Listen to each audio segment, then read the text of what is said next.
Let's get into the word. We are in Numbers, still in chapter 20, starting now at verse 14. Now Moses sent messengers from Kadesh to the king of Edom. Thus saith your brother Israel, you know all the hardship that has befallen us, how our fathers went down to Egypt, and we dwelt in Egypt a long time, and the Egyptians afflicted us and our fathers. Now that is the New King James Version. This is how, what is this? The King James Version puts it, 2014. And Moses sent messengers from Kadesh unto the king of Edom. Thus saith thy brother Israel, thou knowest all the travail that hath befallen us, how our fathers went down into Egypt, and we have dwelt in Egypt a long time. And the Egyptians vexed us and our fathers. Okay?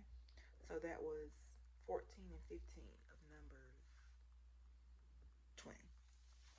Just want you to see those different translations, how they worded that. Because sometimes we are dead smack in the will of God, but we feel like because there's trouble, because the people in the land act like they done lost their mind, we be acting like, we be thinking like we out the will of God. Or no. We know we're in the will of God because we hear God. But sometimes people act like you haven't heard God. Like devils. Children of Satan. Okay?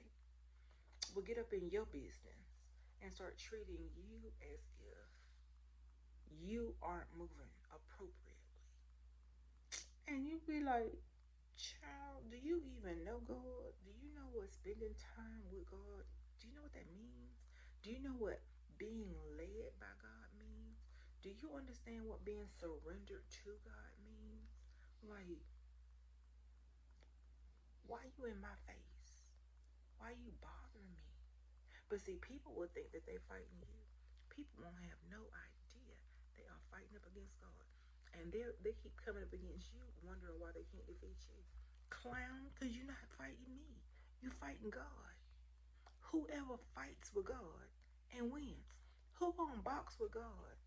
Somebody who, child, you gonna be battling your life.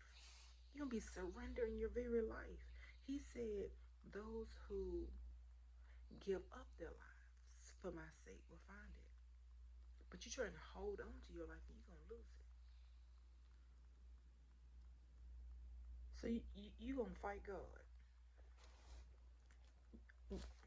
Child, I didn't plan it on it going that way, but it went that way. And that's what that is. So that's what it is. Just because you're going through something, just because there's opposition,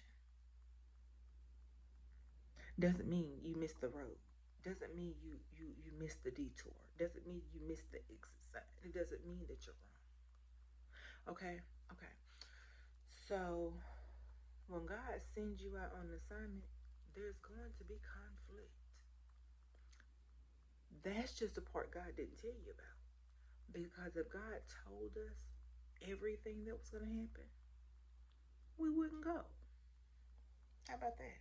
God is not surprised by these battles, by these fires, by this conflict. He's not surprised. He just knows that you were built for it. He knows what he invested in you. And he knows that you're not afraid of the smoke. God can trust you. So don't be concerned about the conflict. Don't be concerned or bothered by the children of Satan. That's why Jonah did not want to go to Nineveh. He did not want to go to that evil place. Because unlike me, unlike a lot of you, he knew where he was going. Sometimes God sends us to places we don't know nothing about these people. Jonah had foresight.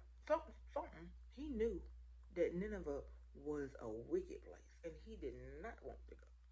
And a lot of people be judging Brother Jonah. But I would not have wanted to go to Nineveh. You probably probably would not have wanted to go to Nineveh by yourself. Now, it's okay sometimes when he sends you with a posse. Like Moses refused to go out there by himself because like he can't talk. Moses, child, leave me alone with that mess. Okay, so he had a partner. It was him. It was him and Aaron. But sometimes, and we know God sent the animals into the little ark by two, and He sends us out by two. But sometimes God will send you somewhere by yourself. Okay, or at least the only one listening about the particular assignment. Okay, but God knew all this stuff, and He still considered you because you can, child, just like the three Hebrew boys in the furnace. God is never surprised. Why we be thinking that God is surprised? God is never surprised. Not He's God. He's never, ever, ever not there. He's never surprised. Never. We be thinking that He's surprised, and we be pouring out our hurts to God about what we're going through, as if He does not already know what we're going through, as if He did not already know He was sending us up into the devil's camp. But He knew that you could handle it. And just like the three Hebrew boys, it was three in the fire, but they looked and they saw a fourth one. And so it is with you.